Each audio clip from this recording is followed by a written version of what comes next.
സേവാ സംഘത്തിന്റെ വോളണ്ടിയർമാർ ഒപ്പം ദേവസ്വം ബോർഡിന്റെ മുതിർന്ന ഉദ്യോഗസ്ഥരും സോപാനത്ത് നിന്നും ഇപ്പോൾ യാത്ര പുറപ്പെടും.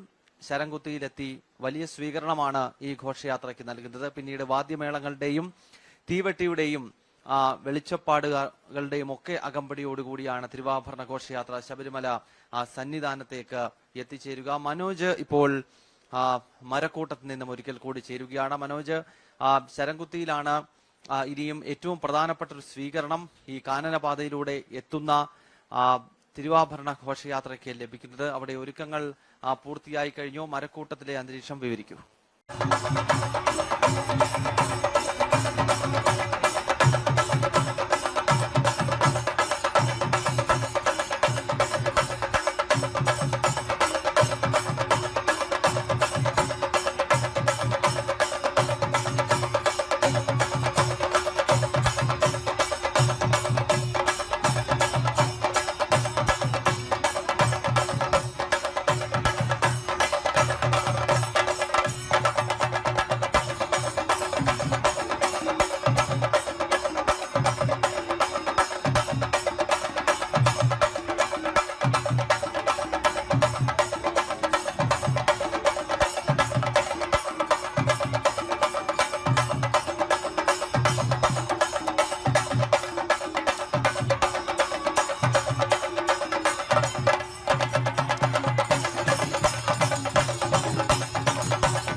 പമ്പയിൽ നിന്നുള്ള ദൃശ്യങ്ങളും തത്സമയ വിവരണവുമാണ് ഞങ്ങളുടെ പ്രതിനിധി സുധീഷ് ഗോപാൽ നൽകിയത്.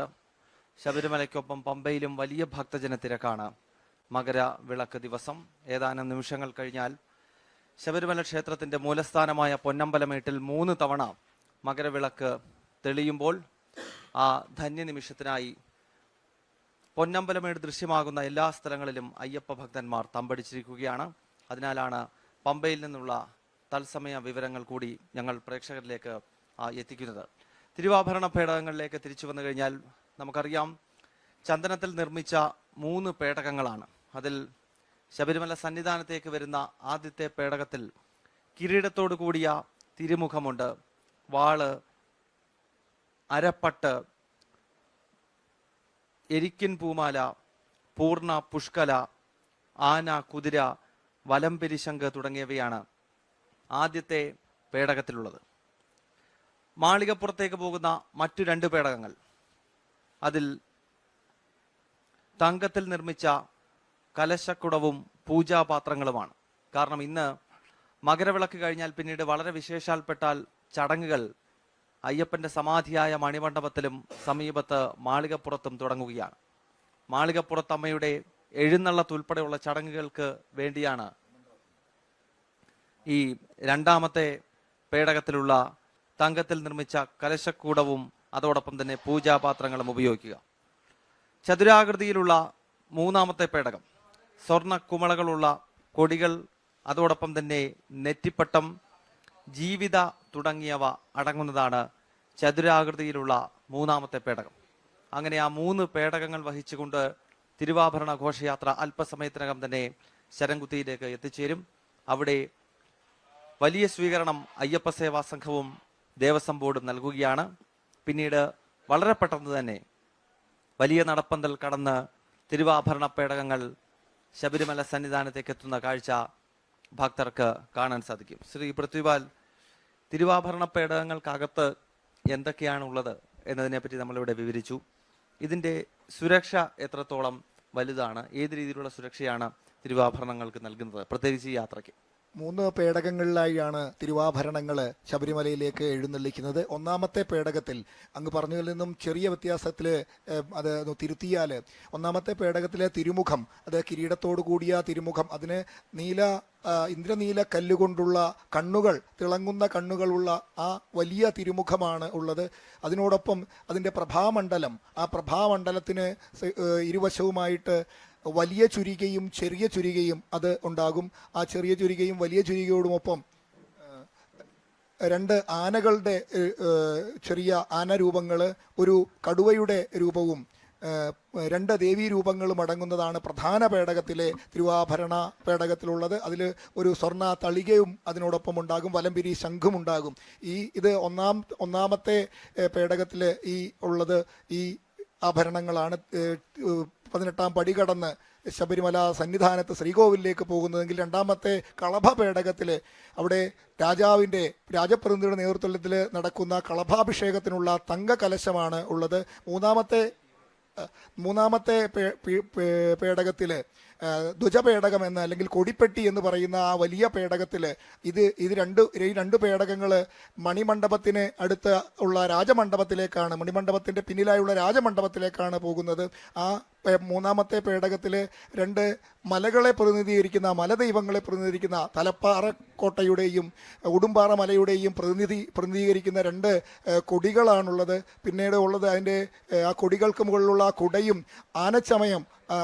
കുറച്ചു കാലം മുമ്പ് വരെ ആനപ്പുറത്തായിരുന്നു ഈ എഴുന്നള്ളത്തെങ്കിൽ ആ ആനപ്പുറത്തെ ഏറ്റുന്ന ഭഗവാന്റെ കൊമ്പൻ മീശ വെച്ച ആ രാജാതിരാജനായ ആ ഭഗവാന്റെ രൂപം പതിച്ച തിടമ്പുമാണ് ആ 3ാമത്തെ പേടകത്തിലുള്ളത്. അത് മണിമണ്ഡപത്തിൽ പൂജയ്ക്ക് ശേഷം ഇന്നും തുടങ്ങി 5 ദിവസത്തെ എഴുന്നള്ളത്ത് ഉണ്ട്. ആ എഴുന്നള്ളത്ത് കടന്നു വരുന്നത് ഭഗവാന്റെ തിരുമുമ്പിലേക്ക് മണിമണ്ഡപത്തിലെ കളമെഴുതി പാട്ടുപാടി ആ ഭഗവാനെ, ആ ജ്യോതിസ്വരൂപനായ ഭഗവാന്റെ സമാധിയിൽ നിന്നുണർത്തുന്ന ചടങ്ങാണ് ഇന്ന് നടക്കുന്നത്. ആ ഉണർത്തി ഭഗവാന്റെ ആ തിടമ്പിലേക്ക് ആവാഹിച്ച തിടമ്പിൽ നിന്ന് അതിശാസ്താവിനെ വലം വയ്ക്കുന്ന നിലപാട് തറയിലെത്തി ഭഗവാന്റെ തിരുമുമ്പിൽ നായാട്ടുവിളി നടത്തി ഭഗവാന്റെ മണ്ഡപം സന്നിധാനം പ്രദക്ഷിണം ചെയ്ത് മണിമണ്ഡപത്തിൽ സമാപിക്കുന്ന ചടങ്ങ് അത് നടക്കും. ഇതിൻ്റെ സുരക്ഷയെ പറ്റി പറഞ്ഞാൽ പന്തളത്ത് നിന്നും ഈ തിരുവാഭരണ ഘോഷയാത്ര ആരംഭിക്കുന്നതിന് മുമ്പ് തന്നെ പത്തനംതിട്ട ജില്ലാ പോലീസ് മേധാവി ആർ ആനന്ദിൻ്റെ നേതൃത്വത്തിലുള്ള വലിയ ഒരു സംഘം തന്നെ ഈ സുരക്ഷയെപ്പറ്റി വിലയിരുത്തൽ നടത്തി. ഈ തിരുവാഭരണ ഘോഷയാത്രയുടെ സുരക്ഷാ ചുമതലയുള്ളത് ഡിവൈഎസ്പി ജി സന്തോഷ് കുമാറിനാണ്. അതോടൊപ്പം ഇൻചാർജായിട്ട് സനൽകുമാർ അടക്കം ഒരു സർക്കിൾ ഇൻസ്പെക്ടർ അടക്കം 8 സബ് ഇൻസ്പെക്ടർമാരും 45 സായുധ പോലീസുകാരും അടങ്ങുന്ന ഒരു വലിയ സംഘമാണ് ഈ അതീവ സുരക്ഷാ സംവിധാനത്തോടുകൂടി തിരുവാഭരണ ഘോഷയാത്രയോടൊപ്പം ഉള്ളത്. അതാത് പോലീസ് സ്റ്റേഷൻ പരിധികൾക്കൂടെ 100 പോലീസുകാരടങ്ങുന്ന സംഘം അതാത് സ്റ്റേഷൻ പരിധിയിലെ സുരക്ഷ ഉറപ്പാക്കുന്നുണ്ട്. മാത്രമല്ല ശബരിമലയിലെ നിലയ്ക്കൽ കേന്ദ്രമാക്കിയുള്ള ശബരിമല സ്പെഷ്യൽ സോണിൽ എത്തിച്ചേരുമ്പോൾ സായുധ പോലീസിൻ്റെ പ്രത്യേക സംവിധാനത്തിൻ്റെ സുരക്ഷ ഒരുക്കും. അതോടൊപ്പം ജില്ലാ കളക്ടറുടെ ദുരന്ത നിവാരണ വിഭാഗത്തിൻ്റെ ഒരു പ്രതിനിധികളും ഇതിനോടൊപ്പം അനുഗമിക്കുന്നുണ്ട്. ഫയർഫോഴ്സിൻ്റെ ഫയർ സർവീസ് അക്കാഡമിയുടെ ഡയറക്ടർ ശ്രീ MG രാജേഷ് അടങ്ങുന്ന 16-അംഗ സംഘം, അതിൻ്റെ സ്റ്റേഷൻ ഇൻചാർജ് വിനോദ് കുമാർ അടങ്ങുന്ന 16-അംഗ സംഘം ഈ ഫയർ സർവീസുമായിട്ട് ബന്ധപ്പെട്ട് ഇതിൻ്റെ സുരക്ഷയൊരുക്കാനായിട്ട് ഇതിനോടൊപ്പമുണ്ട്. ബോംബ് സ്ക്വാഡ് അടങ്ങുന്ന വലിയ അതീവ സുരക്ഷ തീർത്താണ് ഈ തിരുവാഭരണ ഘോഷയാത്രയ്ക്ക് അകമ്പടി സേവിക്കുന്നത്.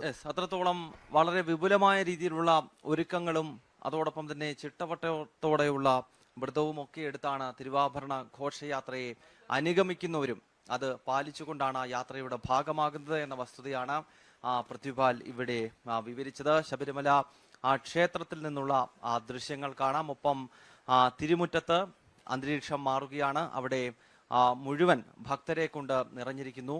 വലിയ തിരുമുറ്റം എല്ലാ വർഷവും പ്രമുഖ വ്യക്തിത്വങ്ങൾ, പ്രത്യേകിച്ച് സാമൂഹിക സാംസ്കാരിക രംഗങ്ങളിലെ പ്രമുഖർ, അതുപോലെ തന്നെ കലാ സാംസ്കാരിക രംഗത്ത് നിന്നുള്ളവർ, ദേവസ്വം ബോർഡിന്റെ മുതിർന്ന ഉദ്യോഗസ്ഥർ തുടങ്ങിയവരാണ് ഈ വലിയ തിരുമുറ്റത്ത് നിന്നുകൊണ്ട് മകരവിളക്ക് കാണുന്നത്.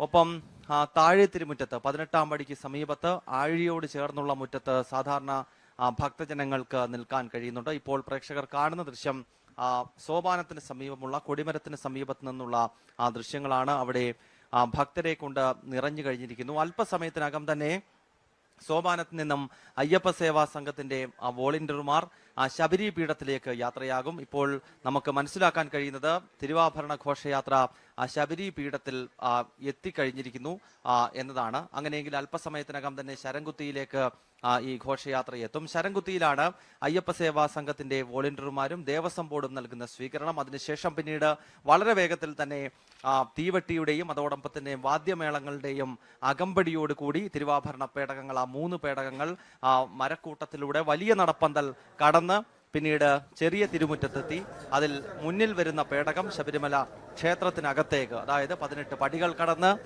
കൊടിമരത്തിന് പ്രദക്ഷിണം വെച്ച് സോപാനത്തിലൂടെ ക്ഷേത്രത്തിനകത്തേക്ക്, പ്രധാന ശ്രീകോവിലിനകത്തേക്ക് പോകും. തന്ത്രിയും മേൽശാന്തിയും ചേർന്ന് ഈ തിരുവാഭരണ പേടകത്തെ സ്വീകരിക്കും. ഒപ്പം മറ്റു 2 പേടകങ്ങൾ വലത്തെ ഭാഗത്തേക്ക് തിരിഞ്ഞ് 18-ാം പടി കയറാതെ മാളികപ്പുറത്തേക്കാണ് പോകുന്നത്. ഇന്ന് വൈകുന്നേരം മുതൽ ആരംഭിക്കുന്ന പ്രധാനപ്പെട്ട ചടങ്ങുകൾക്കുള്ള പേടകങ്ങളാണ് അവ രണ്ടും. എന്തായാലും ദൃശ്യങ്ങളിൽ നമുക്ക് കാണാൻ സാധിക്കുന്നു എത്രത്തോളം ഭക്തി സാന്ദ്രമാണ് അയ്യപ്പ സന്നിധാനം എന്നുള്ളത്. അവിടെ വാജിവാഹനനായ അയ്യപ്പന്റെ ധ്വജസ്തംഭത്തിന്റെ ദൃശ്യങ്ങൾ നമുക്ക് കാണാൻ കഴിയുന്നുണ്ട്. 2017 ജൂൺ മാസം 25-ാം തീയതി പ്രതിഷ്ഠിച്ച പുതിയ കൊടിമരത്തിന്റെ ദൃശ്യമാണ് പ്രിയപ്പെട്ട പ്രേക്ഷകർ കാണുന്നത്. മുൻപുണ്ടായിരുന്ന കൊടിമരം ഏതാണ്ട് അരനൂറ്റാണ്ട് പഴക്കമുള്ള കൊടിമരമായിരുന്നു മുൻപുണ്ടായിരുന്നത്. എന്നാൽ ദേവപ്രശ്നത്തിൽ ആ കൊടിമരത്തിന് ചില കേടുപാടുകൾ സംഭവിക്കുന്നു എന്നത് സംബന്ധിച്ചുള്ള ചില സൂചനകൾ ലഭിച്ചതിന്റെ അടിസ്ഥാനത്തിൽ 2017-ലാണ് ഇപ്പോൾ പ്രേക്ഷകർ കാണുന്ന ഈ പുതിയ സ്വർണത്തിൽ തീർത്ത കൊടിമരത്തിന്റെ പ്രതിഷ്ഠ തന്ത്രിയുടെ നേതൃത്വത്തിൽ നടക്കുന്നത്. 500 വർഷം ഈ കൊടിമരം നിലനിൽക്കും എന്നാണ് പ്രതിഷ്ഠ നടക്കുന്ന ഘട്ടത്തിൽ അധികാരികൾ വ്യക്തമാക്കിയത്. കൊടിമരം എന്ന് പറയുമ്പോൾ തന്ത്രം അടിസ്ഥാനമാക്കി പൂജ നടക്കുന്ന ദക്ഷിണ ഭാരതത്തിലെ ക്ഷേത്രങ്ങളിലാണ് നമ്മൾ കൊടിമരം കണ്ടുവരുന്നത്. ഉത്തര ഭാരതത്തിലെ ക്ഷേത്രങ്ങളിലേക്ക് എത്തിക്കഴിഞ്ഞാൽ അവിടെ കൊടിമരം കാണുകയില്ല. അവിടുത്തെ ക്ഷേത്രങ്ങളിൽ നമ്മുടെ നാട്ടിൽ കാണുന്നത് പോലെയുള്ള പ്രതിഷ്ഠാ മഹോത്സവങ്ങൾ നടക്കുന്നില്ല. എന്നാൽ ദക്ഷിണ ഭാരതത്തിൽ പ്രത്യേകിച്ച് കേരളത്തിലെ ക്ഷേത്രങ്ങളിലാണ് കൊടിമരവും പ്രതിഷ്ഠാ മഹോത്സവങ്ങളും വളരെ വിശേഷപ്പെട്ട രീതിയിൽ വിശേഷാൽ പൂജകളായി നടക്കുന്നത്. അതിനാൽ ശബരിമലയിലും കൊടികേറി 10 ദിവസത്തെ ഉത്സവമുണ്ട്. അതിനെയും വരാൻ പോകുന്നു. അയ്യപ്പ ഭക്തരെ സംബന്ധിച്ചിടത്തോളം വളരെ പ്രാധാന്യത്തോടെയാണ് ശബരിമലയിലെ കൊടികേറ്റ് ആറാട്ട് മഹോത്സവത്തെയും നോക്കിക്കാണുന്നത്. ഇപ്പോൾ ശ്രീകോവിലിനകത്ത് നിന്നുള്ള ദൃശ്യങ്ങൾ പ്രിയപ്പെട്ട പ്രേക്ഷകർക്ക് കാണാം. തന്ത്രി അവിടെയുണ്ട്.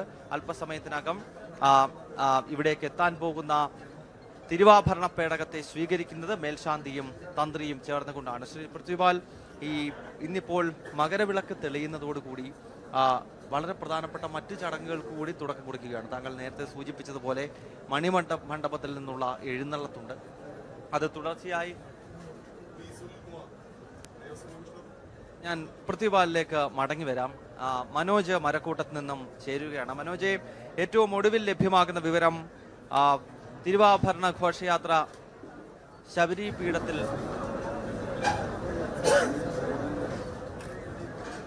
ഇപ്പോൾ ശബരിമല ശ്രീകോവിലിൽ നിന്നുള്ള ദൃശ്യങ്ങൾ കാണാം. തന്ത്രി ഇപ്പോൾ മാലയും പ്രസാദവും ദേവസ്വം ബോർഡിന്റെ മുതിർന്ന ഉദ്യോഗസ്ഥർക്കും ഒപ്പം അയ്യപ്പ സേവാ സംഘത്തിന്റെ വോളണ്ടിയർമാർക്കും നൽകുകയാണ്. ശ്രീകോവിലിനകത്ത് പൂജിച്ച മാലയും പ്രസാദവും ഇപ്പോൾ ഈ ഉദ്യോഗസ്ഥർക്കും അയ്യപ്പ സേവാ സംഘത്തിന്റെ വോളണ്ടിയർമാർക്കും നൽകും. അതിനുശേഷമാണ് ഇവർ ഘോഷയാത്രയായി ശരംകുത്തിയിലേക്ക് വരിവരിയായി പോകുന്നത്. അവിടെ ശരംകുത്തിയിൽ സ്വീകരണം തിരുവാഭരണ പേടകങ്ങൾക്ക് നൽകും. അതിനുശേഷമാണ് പിന്നീട് വളരെ വിപുലമായ ആഘോഷത്തോടുകൂടി തിരുവാഭരണ പേടകങ്ങൾ വലിയ നടപ്പന്തൽ കടന്ന് ശബരിമല തിരുമുറ്റത്തേക്ക് എത്തുന്നത്. ഇപ്പോൾ തന്ത്രിയുടെ നേതൃത്വത്തിൽ അകത്ത് നടന്ന വിശേഷാൽ പൂജകൾക്ക് ശേഷം പ്രസാദവും മാലയും ഈ തിരുവാഭരണത്തെ സ്വീകരിക്കാൻ പോകുന്ന ദേവസ്വം ബോർഡിന്റെ മുതിർന്ന ഉദ്യോഗസ്ഥർക്കും അതോടൊപ്പം തന്നെ അയ്യപ്പ സേവാ സംഘത്തിന്റെ വോളണ്ടിയർമാർക്കും നൽകുന്നതിന്റെ ദൃശ്യങ്ങൾ പ്രേക്ഷകർക്ക് കാണാം. പൃഥ്വിപാൽ, ഞാൻ നേരത്തെ സൂചിപ്പിച്ചു വന്നത് ശബരിമലയിൽ ഇന്ന് വൈകുന്നേരം നടക്കാൻ പോകുന്ന ചടങ്ങുകൾ, ഇന്ന് മുതൽ ആരംഭിക്കുന്ന ചടങ്ങുകളിലേക്കാണ്. മണിമണ്ഡപത്തിൽ നിന്നുള്ള എഴുന്നള്ളത്തുണ്ട്. കുരുതിയോടുകൂടിയാണ് ഈ മണ്ഡല മകരവിളക്ക് മഹോത്സവത്തിന് പരിസമാപ്തി കുറിക്കുന്നത്. അപ്പോൾ ആ ചടങ്ങുകളുടെ വിശേഷങ്ങൾ കൂടി ഭക്തർക്ക് വേണ്ടി ഒന്ന് വിവരിക്കും. ഇന്നു മുതൽ വിളക്കുത്സവം എന്നാണ് ശബരിമല ഈ മകരവിളക്കിനെ പണ്ടുകാലത്തെ വിശേഷിപ്പിച്ചിരുന്നത്. എത്ര വിളക്കു കണ്ടു എന്ന് കൊട്ടാരത്തിലുള്ള ആളുകൾ ചോദിക്കാറുണ്ട്. മാത്രവുമല്ല, ഇതിൻ്റെ ചടങ്ങുകളിൽ ഏറ്റവും പ്രധാനപ്പെട്ട ചടങ്ങ് ഒന്ന് കളഭവും ഗുരുതിയുമാണ്.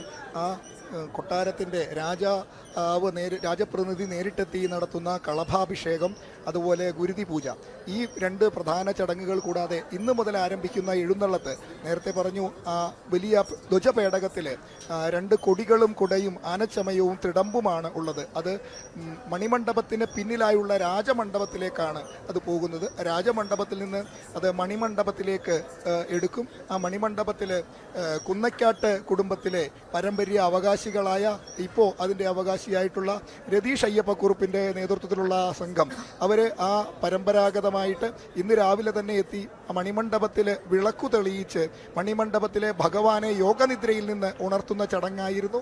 ഇന്ന് വൈകുന്നേരം ദീപാരാധനയ്ക്ക് ശേഷം നടക്കുന്ന ചടങ്ങ്. അവിടെ ശരി പ്രതിഭ, ഞാൻ അങ്ങയിലേക്ക് തിരിച്ചെത്താം. ഇപ്പോൾ മരക്കൂട്ടത്തിൽ നിന്ന് മനോജിലേക്ക് വളരെ പെട്ടെന്ന് പോകേണ്ടതുണ്ട്. കാരണം തിരുവാഭരണ പേടകങ്ങൾ ഇപ്പോൾ അവിടെ എത്തുന്നതായി മനസ്സിലാക്കാൻ സാധിക്കുന്നുണ്ട്. മനോജ്, ഞങ്ങൾക്കിവിടെ സന്നിധാനത്ത് നിൽക്കുമ്പോൾ ഇവിടെ കാണാൻ കഴിയുന്ന ദൃശ്യം, ശബരിമല തന്ത്രി ഇപ്പോൾ ശ്രീകോവിലിൽ പൂജിച്ച മാലകൾ, അതോടൊപ്പം തന്നെ പ്രസാദം, അവ ഈ തിരുവാഭരണത്തെ സ്വീകരിക്കാൻ പോകുന്ന സംഘത്തിന് കൈമാറുന്ന വളരെ പ്രധാനപ്പെട്ട ചടങ്ങാണ് ഞാൻ ഈ സോപാനത്ത് നിന്നുകൊണ്ട് കാണുന്നത്. മരക്കൂട്ടത്തെ ഇപ്പോഴത്തെ സാഹചര്യം എന്താണ്? തിരുവാഭരണ പേടകങ്ങൾ അവിടേക്ക് എത്താറായോ? അവിടുത്തെ അന്തരീക്ഷം പറയൂ മനോജ്.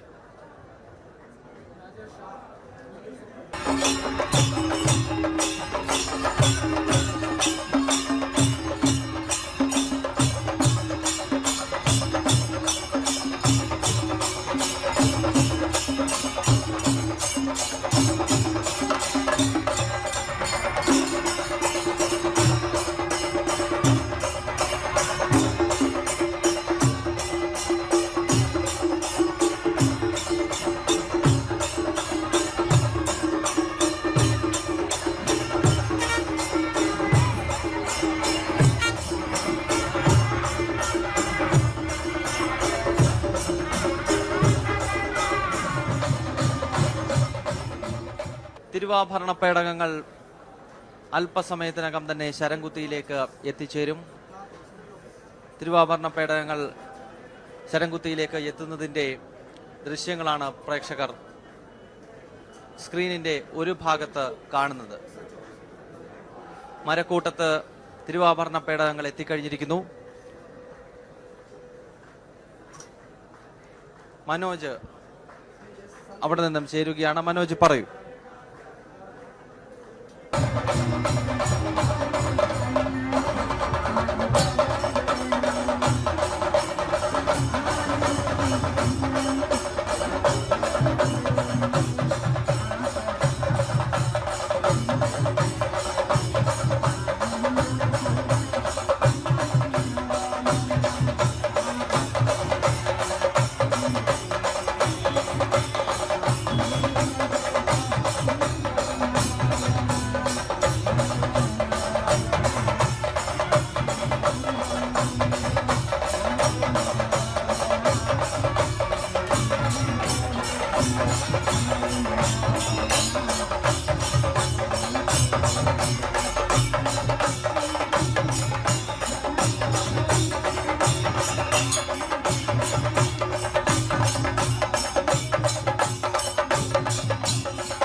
തിരുവാഭരണ പേടകങ്ങൾ വഹിച്ചുകൊണ്ടുള്ള ഘോഷയാത്ര മരക്കൂട്ടത്തുകൂടി കടന്നു വരുന്നതിന്റെ ദൃശ്യങ്ങളാണ് സ്ക്രീനിന്റെ ഒരു ഭാഗത്ത് പ്രേക്ഷകർ കാണുന്നത്.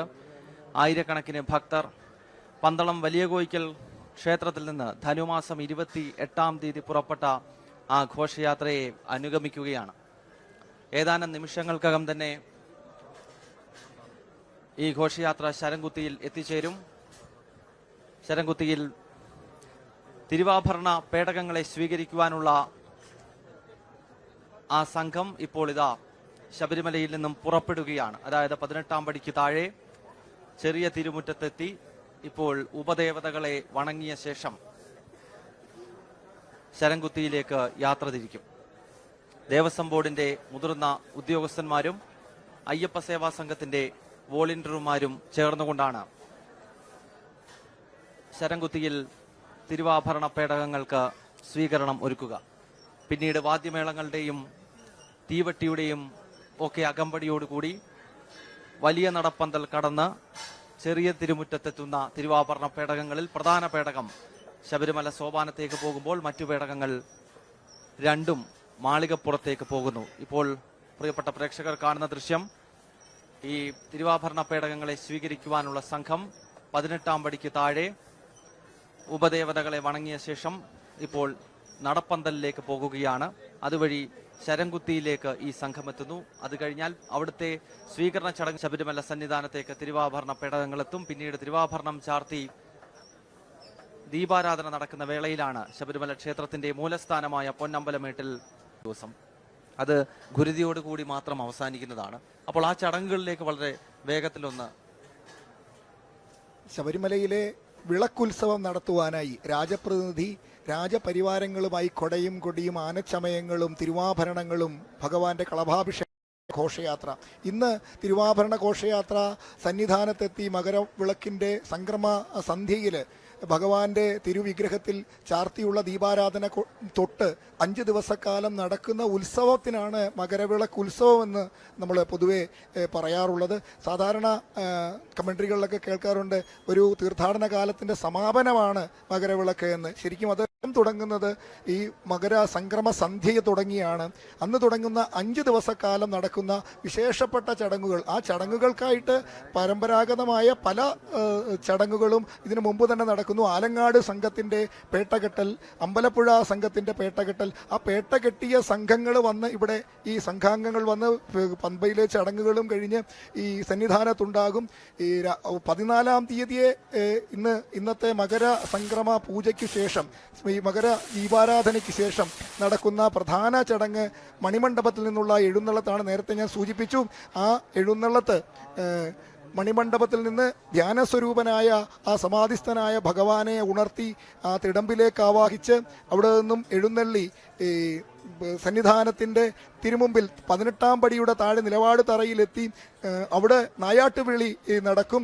ആ നായാട്ടുവിളിക്കു ശേഷം ഭഗവാന്റെ സന്നിധാനം വലം വെച്ച് വീണ്ടും എഴുന്നള്ളത്തും നാളെ നടക്കുന്ന ചടങ്ങും ഇതേ രീതിയിലുള്ള ഭഗവാന്റെ എഴുന്നള്ളത്ത് മണിമണ്ഡപത്തിൽ നിന്നും ഓരോ ദിവസവും മണിമണ്ഡപത്തിൽ ഓരോ തരത്തിലുള്ള ഭഗവാന്റെ ഭാവങ്ങളിലുള്ള കളങ്ങളാണ് വരയ്ക്കുന്നത്. പുലിവാഹനനായിട്ടുള്ള ശാസ്താവിൻ്റെ, അതേപോലെ ബ്രഹ്മചാരിയായിട്ടുള്ള ഭഗവാൻ സന്നിധാനത്ത് കുടികൊള്ളുന്ന രീതിയിലുള്ളത്, യോദ്ധാവായിട്ടുള്ള ഭഗവാനെ, ബാലശാസ്താവിന്, അങ്ങനെ 5 ഭാവങ്ങളിലായിട്ട് ഓരോ ദിവസവും കളം ഉണ്ടാകും.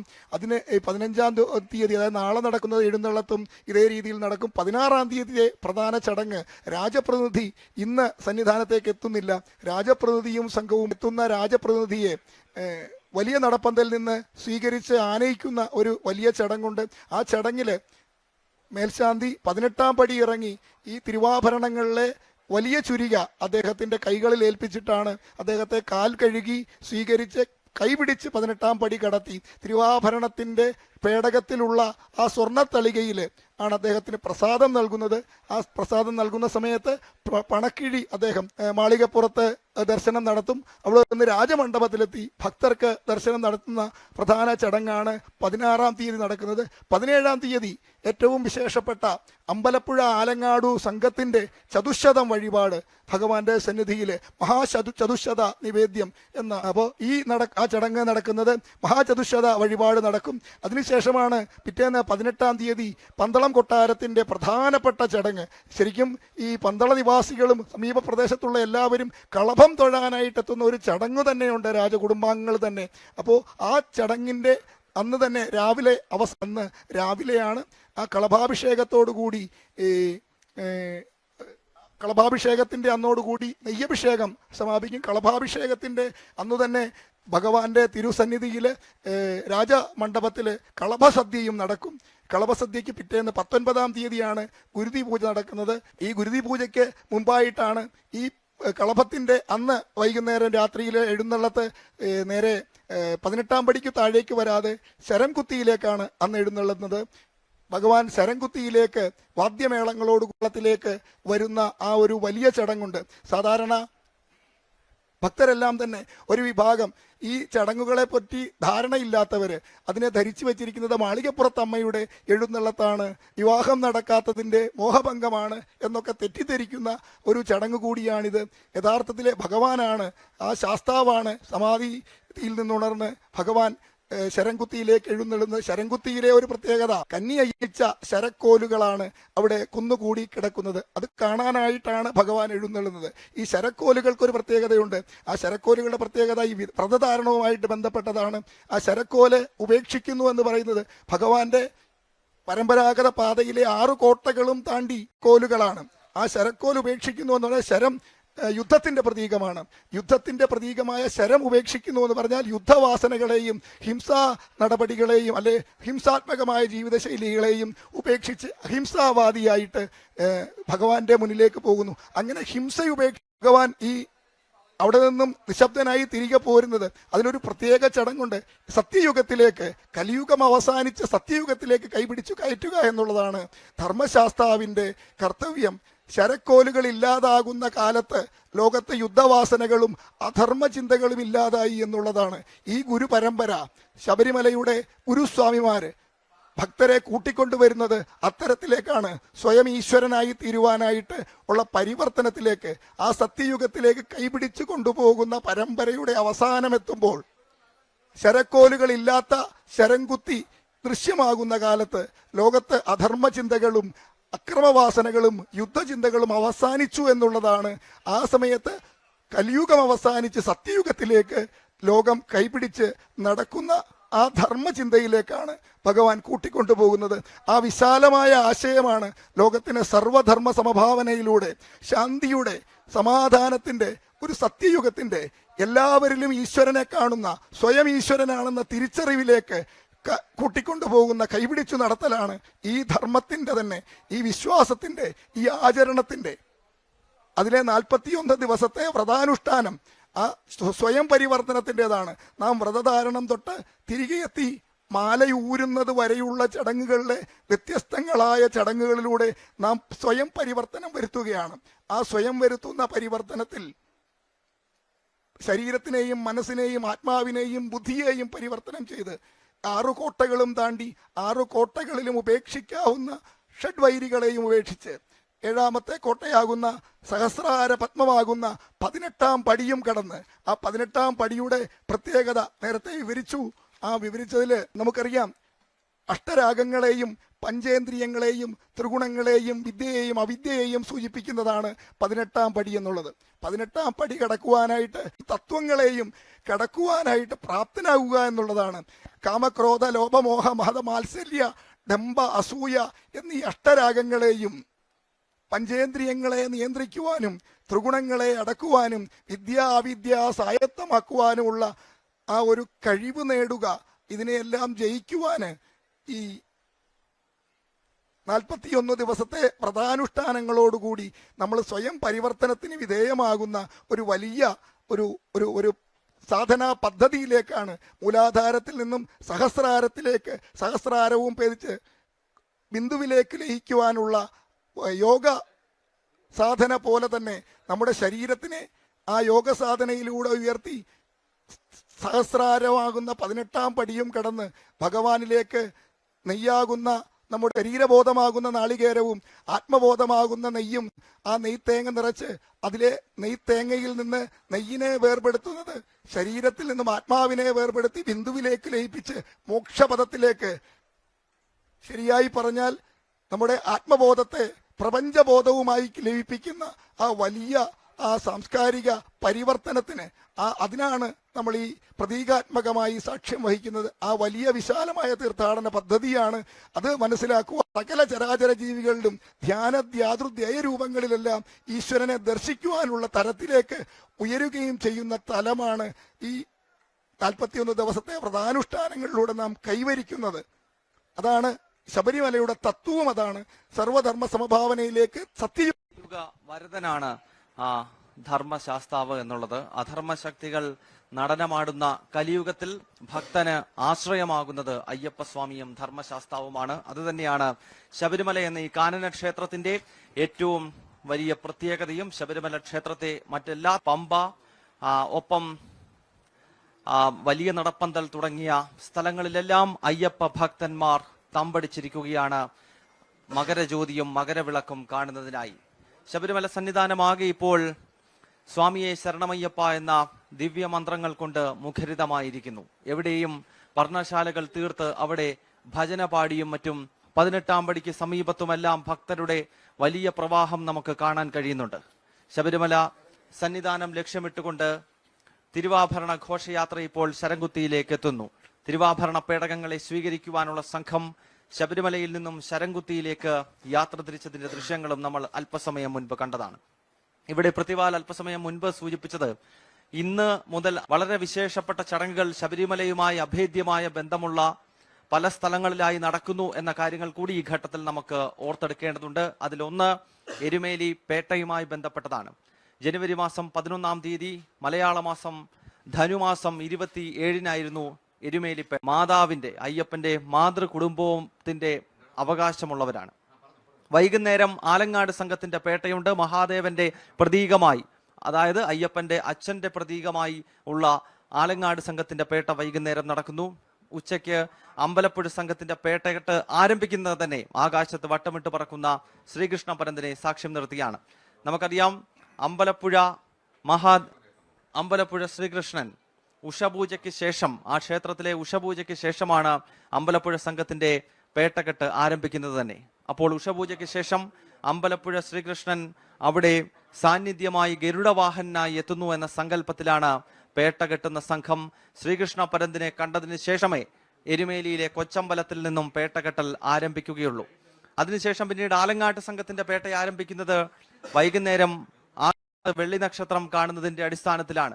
അങ്ങനെ വളരെ വിപുലമായ ചടങ്ങുകൾ 11, 12, 13, അതായത് കഴിഞ്ഞ 3 ദിവസങ്ങളായി പന്തളം വലിയ കോയിക്കൽ ക്ഷേത്രത്തിലും അതോടൊപ്പം തന്നെ എരുമേലിയും ഉൾപ്പെടുന്ന ശബരിമലയുമായി അഭേദ്യമായ ബന്ധമുള്ള സ്ഥലങ്ങളിൽ പുരോഗമിക്കുകയാണ്. അപ്പോൾ അതിന്റെ ഒരു തുടർച്ചയാണ് ഇന്നിപ്പോൾ ശബരിമലയിൽ നടക്കുന്ന മകരവിളക്ക് മഹോത്സവവും മകരദീപം തെളിഞ്ഞതിന് ശേഷം നടക്കാൻ പോകുന്ന എഴുന്നള്ളത്തുൾപ്പെടെയുള്ള ചടങ്ങുകൾ. കഴിഞ്ഞ കുറച്ചു ദിവസമായി തുടർന്നു വരുന്ന ആചരണങ്ങളുടെ അല്ലെങ്കിൽ ആചാരങ്ങളുടെ തുടർച്ച എന്ന നിലയിൽ വേണം ഇതിനെ നോക്കിക്കാണാൻ. ഇപ്പോൾ ശരംകുത്തിയിൽ നേരത്തെ ഈ സംഘം ശബരിമല സന്നിധാനത്ത് നിന്നും ശരംകുത്തിയിലേക്ക് പോകുന്നതിന്റെ ദൃശ്യങ്ങൾ നമ്മൾ കണ്ടതാണ്. ഇപ്പോൾ അവർ ശരംകുത്തിയിൽ എത്തിക്കഴിഞ്ഞിരിക്കുന്നു. അതായത് ശബരി പീഠത്തിൽ നിന്നും മരക്കൂട്ടം വഴി ഇപ്പോൾ തിരുവാഭരണ പേടകങ്ങൾ ശരംകുത്തിയിലേക്ക് എത്തിക്കൊണ്ടിരിക്കുകയാണ്. അല്പസമയത്തിനകം തന്നെ, ഇപ്പോൾ സമയം ഏതാണ്ട് 5:30, 5:30 കഴിഞ്ഞിരിക്കുന്നു. ഇനിയും അധികം വൈകാതെ തന്നെ തിരുവാഭരണ പേടകങ്ങൾ ശരംകുത്തിയിലേക്ക് എത്തും. അവിടെ സ്വീകരണത്തിനായുള്ള ഒരുക്കങ്ങൾ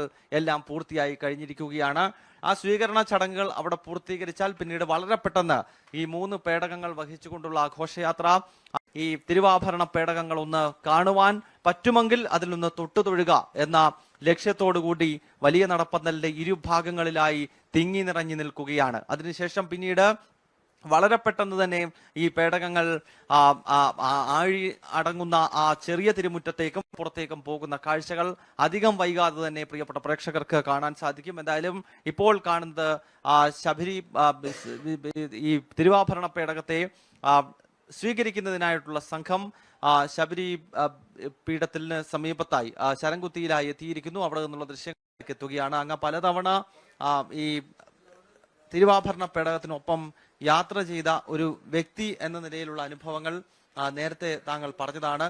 ശബരിമലയിലെ 18-ാം പടിയുടെ പ്രത്യേകത നമുക്കറിയാം. ഇരുമുടിക്കെട്ടും ഏന്തി വരുന്ന ഒരു ഭക്തന്റെ മുന്നിലുള്ള ഏറ്റവും പ്രധാനപ്പെട്ട ലക്ഷ്യം എന്ന് പറയുന്നത് ഈ 18 പടികളാണ്. ആ 18 പടികളും തൊട്ട് തൊഴുത് മുകളിലേക്ക് കയറാനാണ് ഓരോ ഭക്തനും ശ്രമിക്കാറുള്ളത്. അപ്പോൾ അത് വിശദമായി പറയാനുള്ള സമയമില്ല എങ്കിലും വളരെ ചുരുക്കി പറഞ്ഞാല് ഈ 7 കോട്ടകളും താണ്ടി ഭഗവാന്റെ തിരുസന്നിധിയിലേക്ക് എത്തുന്നു എന്നുള്ളതാണ് നമ്മൾ സങ്കല്പം.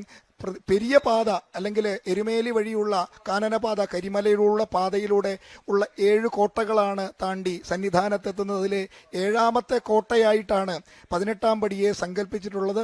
ആ 18-ാം പടി കടക്കുമ്പോൾ എൻ്റെ മുഖം ഇതൊക്കെ ആ പച്ചിലയും ചായവും വാരി ആ വികൃതങ്ങളായ വേഷങ്ങൾ ധരിച്ച് ആ പാണ്ടിമേളത്തിനൊത്ത് താളച്ചുവടുകൾ വയ്ക്കുമ്പോൾ എല്ലാം മറന്ന് ഭഗവാനിൽ അർപ്പിക്കുന്ന ആ സമയത്ത് നമ്മൾ ഉപേക്ഷിക്കുന്ന നമ്മുടെ ഈഗോയെയാണ്, നമ്മുടെ ഞാനെന്ന ഭാവത്തെ ഉപേക്ഷിച്ചിട്ട് അടുത്തതായ അത് മൂലാധാരത്തിൻ്റെ സങ്കല്പത്തിലാണ് ആ കോട്ടയെ സങ്കല്പിച്ചിട്ടുള്ളത്. മൂലാധാരത്തിൽ നിന്നും കുണ്ടലിനിയെ ഉണർത്തി എങ്ങനെയാണോ യോഗവിദ്യയിലൂടെ സഹസ്രാരവും ഭേദിച്ച് ബിന്ദുവിലേക്ക് എത്തുന്ന നമ്മുടെ ശരീരത്തിനെ ലയിപ്പിക്കുന്ന ആ മോക്ഷപ്രാപ്തി തേടുന്ന വിദ്യ യോഗയിലുള്ളത്, അതുപോലെ തന്നെ ഈ 7 കോട്ടകളും താണ്ടി സ്വാധിഷ്ഠാനമാകുന്ന 2ാമത്തെ കോട്ട കാളകെട്ടിയിലാണ്. അവിടെ നിന്ന് മണിപൂരക ചക്രമാകുന്ന ഇഞ്ചിപ്പാറ കോട്ടയും കടന്ന് അനാഹത ചക്രമാകുന്ന കരിമലക്കോട്ടയും അവിടെ നിന്ന് വിശുദ്ധി ചക്രമാകുന്ന ശബരിപീഠത്തിലും ശരംകുത്തിയാകുന്ന ആജ്ഞാചക്രം, ആ ശരംകുത്തിയുടെ സ്ഥാനമാണ്. ആജ്ഞാചക്രത്തിലാണ് നാം ശരമുപേക്ഷിക്കുന്നത്.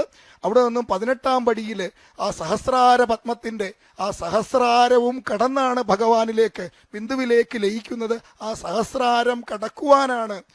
സഹസ്രാരം ഭേദിക്കണമെങ്കിൽ നാം ശരീരത്തിനെയും മനസ്സിനെയും എത്ര കണ്ട് യോഗവിദ്യയിൽ പാകമാക്കേണ്ടതുണ്ടോ അതുപോലെ തന്നെയാണ് വ്രതാനുഷ്ഠാനത്തോടുകൂടി 41 ദിവസത്തെ ഒരു സന്യാസത്തിന്റെ മിനിയേച്ചറാണ് ശരിക്കും പറഞ്ഞാൽ 41 ദിവസത്തെ വ്രതാനുഷ്ഠാനം. ആ വ്രതാനുഷ്ഠാനത്തില് ഗുരുവിനെ കണ്ടെത്തി മാല ധരിച്ച് ഈ നവാക്ഷരി മന്ത്രദീക്ഷ സ്വീകരിക്കുകയാണ്. ആ മന്ത്രോപാസന നടത്തി നാം ഈ മന്ത്രസിദ്ധി വരുത്തിയ ശേഷം ഗ്രാമദേവതയെയും ദേശദേവതയെയും കുലദേവതയെയും ഇഷ്ടദേവതയെയും ഒക്കെ വണങ്ങി പ്രാർത്ഥിച്ച് ഗുരുക്കന്മാർക്കും മാതൃപിതൃതുല്യർക്കും ദക്ഷിണയും ഭക്ഷണവും ഒക്കെ കൊടുത്ത് വളരെ ചിട്ടയായ രീതിയിൽ ദാനവും ദക്ഷിണയും, ദാനം സ്വീകരിക്കാൻ അർഹതപ്പെട്ടവരല്ലാത്തവരെ അയ്യപ്പ ഈ വിശ്വാസി ശബരിമല തീർത്ഥാടനത്തിൽ മാത്രമാണ് ദാനം കൊടുക്കുക എന്ന, എല്ലാം ദാനം ചെയ്യുവാന് ശത്രുക്കളെ ഇല്ലായ്മ ചെയ്ത് ശത്രുവിനെ മിത്രങ്ങളാക്കി എല്ലാവരെയും വിളിച്ച് ദക്ഷിണയും ഭക്ഷണവും കൊടുത്ത് തൃപ്തിപ്പെടുത്തി ഋണശേഷവും കഴിഞ്ഞിട്ടാണ് നമ്മൾ ഈ സ്വയം ഈശ്വരനായി തീരാനുള്ള യാത്ര ആരംഭിക്കുന്നത്. ആ യാത്രയുടെ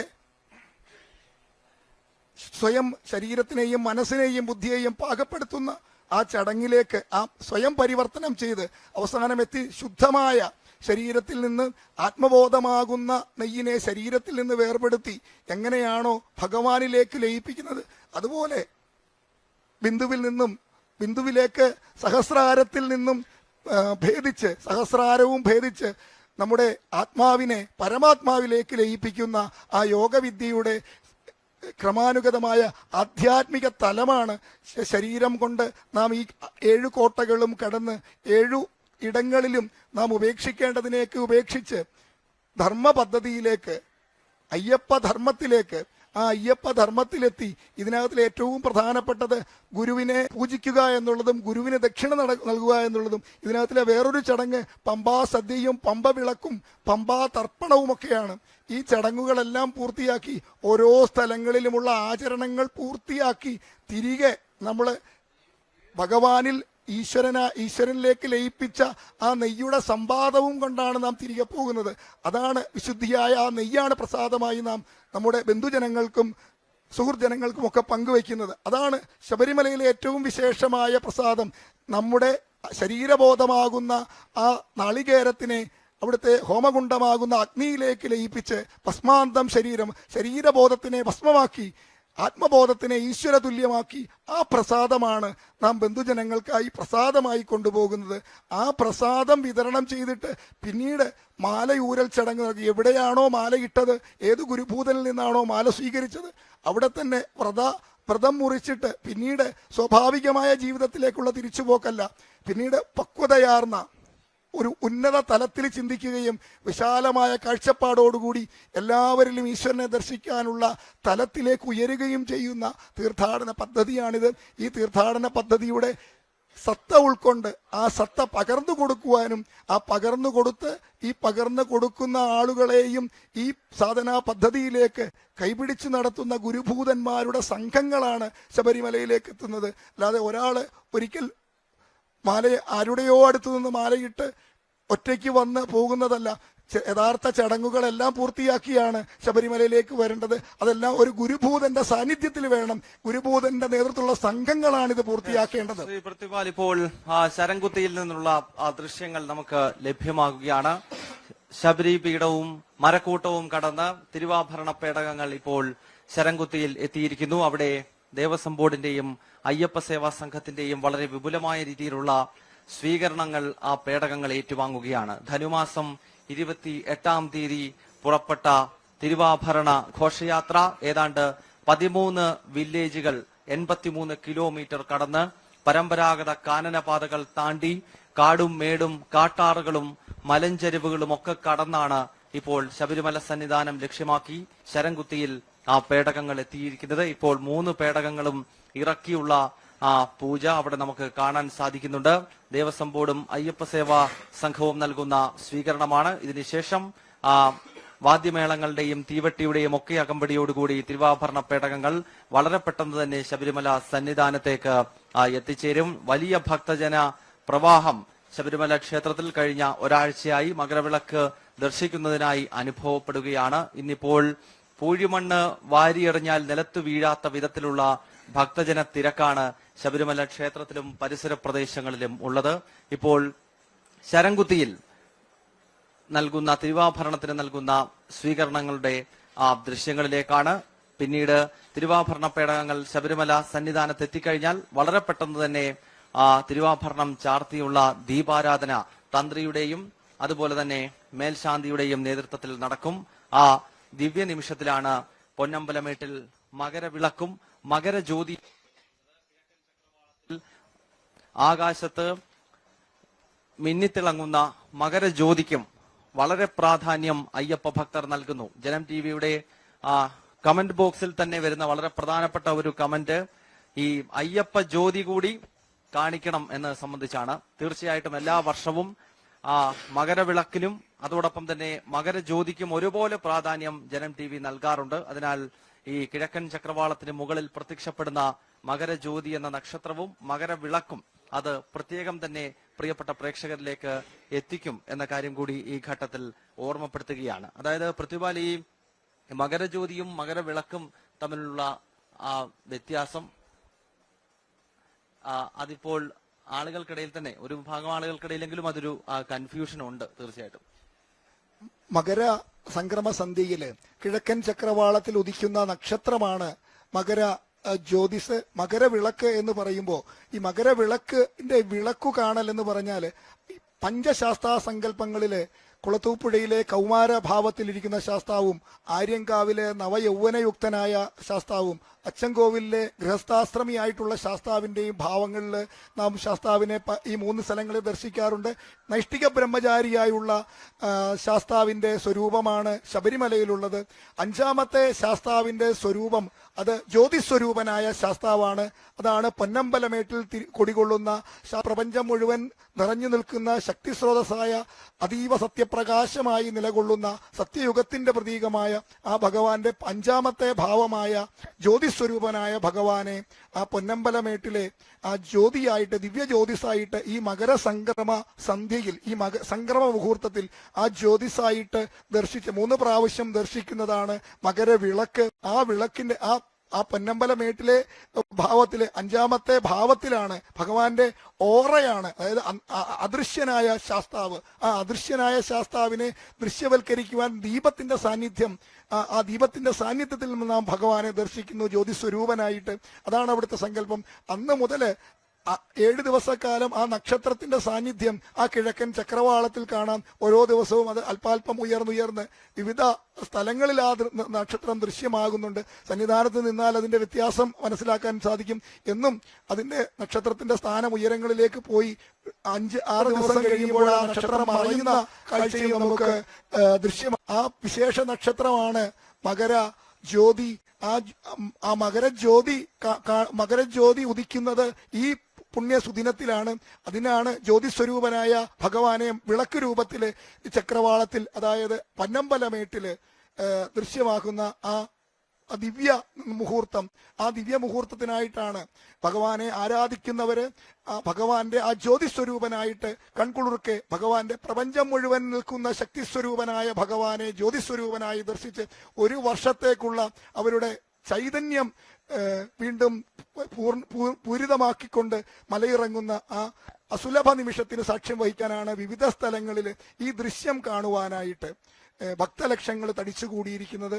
ഈ വിവാദങ്ങളിലേക്ക് പോകുമ്പോൾ ഇതിന്റെ അകംപൊരുൾ എന്താണെന്ന് മനസ്സിലാക്കാതെയാണ് ഭക്തരും അല്ലെങ്കിൽ അവിശ്വാസികളും സന്ദേഹികളും ഒക്കെ തന്നെ തർക്കത്തിലേക്ക് ഇതിനെ വലിച്ചിഴയ്ക്കുന്നത്.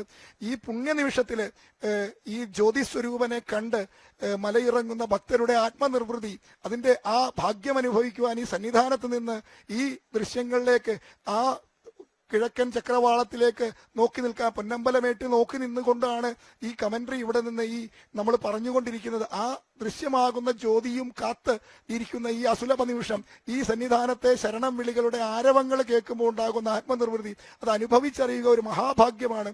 മാത്രവുമല്ല, ഈ പേടകവാഹക സംഘാംഗങ്ങള് വ്രതനിഷ്ഠയോടുകൂടി ഇപ്പോൾ ശരംകുത്തിയിലേക്ക് എത്തിച്ചേർന്നിരിക്കുകയാണ്. കഠിനവ്രതധാരികളായ ഗുരുസ്വാമിമാരുടെ നേതൃത്വത്തിൽ മരുതവന ശിവൻകുട്ടി ഗുരുസ്വാമിയുടെയും കുളത്തിനാൽ ഉണ്ണികൃഷ്ണൻ ഗുരുസ്വാമിയുടെയും കിഴക്കേത്തോട്ടത്തിൽ പ്രതാപചന്ദ്രൻ ഗുരുസ്വാമിയുടെയും നേതൃത്വത്തിലുള്ള സംഘം 3 പേടകങ്ങളും ശിരസിലേറ്റുന്നത് അവരിപ്പോ ശരംകുത്തിയിലെ ഭക്തിപൂർവം ഭജനകൾ പാടി ശരണം വിളികളോടുകൂടി എത്തിച്ചേർന്നിരിക്കുകയാണ്. അല്പനിമിഷങ്ങൾക്കുള്ളിൽ അവരെ ദേവസ്വം അധികാരികളും അയ്യപ്പ സേവാ സംഘത്തിന്റെ ഭാരവാഹികളും ഒക്കെ ചേർന്ന് സ്വീകരിക്കുമ്പോൾ അവരുടെ ആത്മനിർവൃതി എന്തൊരു മഹാഭാഗ്യമാണ്. ഭഗവാന്റെ തിരുവാഭരണങ്ങളുമായി പരമ്പരാഗത പാതകളില് കഠിനമായ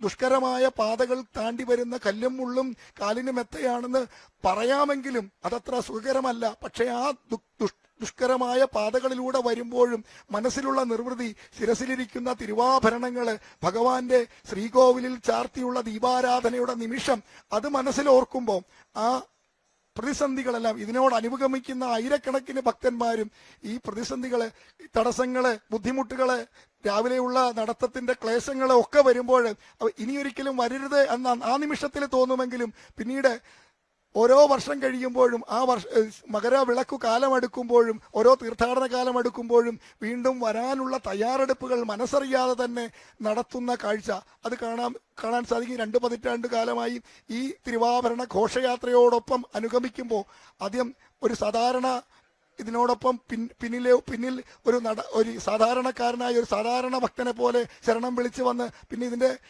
പല കാര്യങ്ങളും നേതൃത്വം വഹിക്കാനായിട്ട് ഇതിന്റെ പല കാര്യങ്ങളും നിർവഹിക്കുവാനായിട്ടുള്ള ഭാഗ്യം കൂടി ഉണ്ടായിട്ടുള്ളത് കൊണ്ട് പല തടസ്സങ്ങൾ വരുമ്പോഴും പല ബുദ്ധിമുട്ടുകൾ വരുമ്പോഴും ഈ ബുദ്ധിമുട്ടുകൾ സഹിക്കേണ്ടതില്ല എന്ന തോന്നലുണ്ടെങ്കിലും അടുത്ത തീർത്ഥാടന കാലമാകുമ്പോൾ മനസ്സറിയാതെ ശബരിമലയിലേക്ക് കാൽനടയായിട്ട് പോകുവാനുള്ള ഈ ത്യാഗങ്ങൾ സഹിക്കുവാൻ ഈ തടസ്സങ്ങളെയൊക്കെ സന്തോഷങ്ങളാക്കി ഈ തടക്കല്ലുകളെയൊക്കെ പടിക്കല്ലുകളാക്കി ചവിട്ടിക്കയറുവാന് അതിന്റെ ഒരു സന്തോഷം ആ മകരസംക്രമ സന്ധിയിലെ ദീപാരാധന മനസ്സിൽ തെളിയുമ്പോൾ അറിയാതെ തന്നെ നടപ്പിന് വേഗം കൂടിപ്പോകും.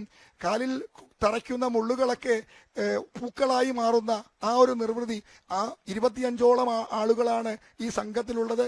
കൊച്ചുതുണ്ടിൽ ഗോപാലകൃഷ്ണപിള്ള ഗുരുസ്വാമിയും തുളസീധരൻ പിള്ള സ്വാമിയും നരേന്ദ്രൻ സ്വാമിയും ഞെട്ടൂർ ഉണ്ണികൃഷ്ണൻ സ്വാമിയും ഗോപിനാഥൻ സ്വാമിയും ഭാസ്കരക്കുറുപ്പ് സ്വാമിയും കൊച്ചുതുണ്ടിൽ രാജൻ സ്വാമിയും മുളമ്പുഴ ഉണ്ണികൃഷ്ണൻ സ്വാമിയും സുനിൽ കുമാർ സ്വാമിയും അശോകൻ സ്വാമിയും വിജയൻ സ്വാമിയും മഹേഷ് സ്വാമിയും പനച്ചക്കൽ വിനീത് സ്വാമിയും മധുസ്വാമി ആചാര്യയും ആയിത്തിരിക്കൽ രാജൻ സ്വാമിയും മങ്ങാരത്തെ ദീപു സ്വാമിയും പ്രശാന്ത് സ്വാമിയും അടക്കം പ്രവീൺ കുമാർ സ്വാമി, അനിൽകുമാർ സ്വാമി, സുദർശനൻ സ്വാമി, കലാധരൻ സ്വാമി, കൃഷ്ണകുമാർ സ്വാമി അടക്കം ഇവരുടെ ഒരു പ്രത്യേകത നോക്കിയാൽ 75 വയസ്സ് പ്രായമുണ്ട് നമ്മുടെ മരുതവന ശിവൻപിള്ള ഗുരുസ്വാമിക്ക്.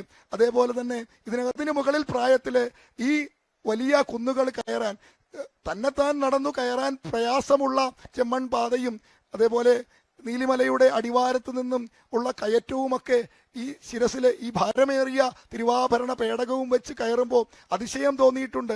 കാരണം അത്രയ്ക്കും ഇത്രയും പ്രായമായ ഈ സ്വാമിമാര്, ഈ ഗുരുസ്വാമിമാര് കഴിഞ്ഞ 2 വർഷം മുമ്പ് വരെ കുളത്തിനാൽ ഗംഗാധരപിള്ള ഗുരുസ്വാമി, അദ്ദേഹത്തിന് ഇപ്പോൾ 90 വയസ്സുണ്ട്. പ്രായാധിക്യം കൊണ്ട് അദ്ദേഹത്തിന് യാത്ര ചെയ്യാനുള്ള ബുദ്ധിമുട്ട് കൊണ്ട് വിരമിച്ചെങ്കിലും അദ്ദേഹത്തിന് ഇപ്പോഴും മനസ്സുകൊണ്ട് ഈ തിരുവാഭരണ പേടകങ്ങള് ശിരസിലേറ്റി സന്നിധാനത്തെത്തിക്കുന്ന നിർവൃതിയിലായിരിക്കും അദ്ദേഹം ഇപ്പോഴും ഇരിക്കുന്നത് എന്ന് ഞാൻ പ്രതീക്ഷിക്കുകയാണ്. അത്രയ്ക്കും പ്രായാധിക്യമുള്ള 50-ന് മേൽ പ്രായമുള്ളവരാണ് ഇതിൽ പകുതിയിൽ കൂടുതൽ ആളുകളും. പക്ഷെ അവരുടെയൊക്കെ പ്രായം വെറും എണ്ണം മാത്രമാണ് എന്ന് തോന്നിപ്പിക്കുന്ന വിധത്തിലാണ് ഈ തിരുവാഭരണ പേടകങ്ങളുമായിട്ട് പല സ്ഥലങ്ങളിലൂടെയും നടന്നു പോവുകയല്ല, ഓടി അതിന് വട്ടം കറങ്ങിയുള്ള ആ യാത്ര അതൊരു പ്രത്യേക അനുഭൂതിയാണ് നൽകുന്നത്. ഇതിൽ ഏറ്റവും പ്രായം കുറഞ്ഞ പ്രവീൺ കുമാർ സ്വാമിക്ക് 30 വയസ്സാണ്. അതിൽ 50 വയസ്സിൽ കൂടുതലുള്ള സ്വാമിമാരാണ് കൂടുതലെങ്കിലും അവരുടെ ആ കരുത്തും വീര്യവും ഒക്കെ ചെറുപ്പക്കാരായ സ്വാമിമാരെ അപേക്ഷിച്ച് 10 മടങ്ങ് വീര്യത്തോടു കൂടിയാണ് തിരുവാഭരണ പേടകങ്ങള് കയ്യിലെടുത്ത് പുഷ്പം പോലെ അമ്മാനമാടി ഭക്തിപൂർവ്വം ശരണം വിളിച്ച ഒരു യാത്ര കാഴ്ച കാണുന്നത് തന്നെ ഒരു നിർവൃതിയാണ്. ഇപ്പോൾ തിരുവാഭരണ പേടകങ്ങൾ ശരംകുത്തിയിൽ നിന്നും ശബരിമല സന്നിധാനം ലക്ഷ്യമിട്ട് യാത്ര ആരംഭിക്കുകയാണ്. ജനനിമിഡമാണ് ശരംകുത്തിയും ശബരിമല പൂങ്കാവനവും. ഇപ്പോൾ 3 പേടകങ്ങൾ ശരംകുത്തിയിലെ സ്വീകരണങ്ങൾ ഏറ്റുവാങ്ങിയ ശേഷം ശബരിമല സന്നിധാനം ലക്ഷ്യമിട്ടുകൊണ്ടുള്ള യാത്രയ്ക്ക് തുടക്കം കുറിക്കാൻ പോകുന്നു. ദേവസ്വം ബോർഡും അയ്യപ്പ സേവാ സംഘവും നൽകിയ സ്വീകരണം അവിടെ പൂർത്തിയായി കഴിഞ്ഞിരിക്കുകയാണ്. ഇനിയും വാദ്യമേളങ്ങളുടെയും മറ്റും അകമ്പടിയോടുകൂടിയാണ് ശബരിമല സന്നിധാനത്തേക്കുള്ള തിരുവാഭരണ പേടകങ്ങളുടെ യാത്ര. നേരത്തെ പൊന്നമ്പലമേട്ടിൽ തെളിയാൻ പോകുന്ന മകരവിളക്കിനെ പറ്റിയുള്ള വിവരണം പ്രതിപാൽ നടത്തിയിരുന്നു. പൊന്നമ്പലമേട് എന്ന് പറയുന്നത് ശബരിമല ക്ഷേത്രത്തിന്റെ മൂലസ്ഥാനമാണ്. ഋഷീശ്വരന്മാരും ദേവതകളും അയ്യപ്പന് ആരതി നടത്തുന്നതാണ് മകരവിളക്ക് എന്നാണ് ഐതിഹ്യം. സ്വാഭാവികമായും അത് കണ്ടു തൊഴുന്നത് ഏതൊരു അയ്യപ്പ ഭക്തനെ സംബന്ധിച്ചിടത്തോളവും ഒരു ജന്മത്തിൽ ലഭിക്കുന്ന ഏറ്റവും വലിയ പുണ്യമാണ്.